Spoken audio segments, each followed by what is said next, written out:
নমস্কার বন্ধুরা, কেমন আছেন সকলে? আশা করি সকলেই খুব ভালো আছেন।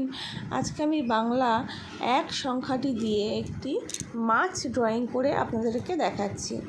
তো আমি খুব সহজভাবে চেষ্টা করেছি মাছটা ড্রয়িং করে দেখানোর জন্য, যাতে ছোট ছোট বাচ্চারা, শিশুরা খুব সহজেই এই ড্রয়িংটিকে শিখতে পারে। ছোট বাচ্চাদের নাম্বার বা লেটার দিয়ে ড্রয়িং শেখালে কিন্তু তারা ড্রয়িংটা করতে খুবই আনন্দ পায় এবং তারা কিন্তু খুব সহজেই ড্রয়িংটা শিখতে পারে।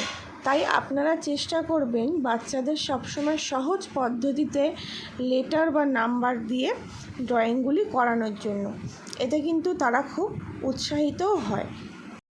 দেখবেন আপনি যদি নর্মালভাবে মাছটি এঁকে দেন, তাহলে সে ড্রয়িংটি করতে যতটা না উৎসাহ প্রকাশ করবে, তার চেয়ে বেশি এই একে চন্দ্র বা একে চন্দ্র দিয়ে আপনি যদি ড্রয়িংটি করান, তাহলে আরও বেশি সে উৎসাহ প্রকাশ করবে ড্রয়িংটি করার জন্য।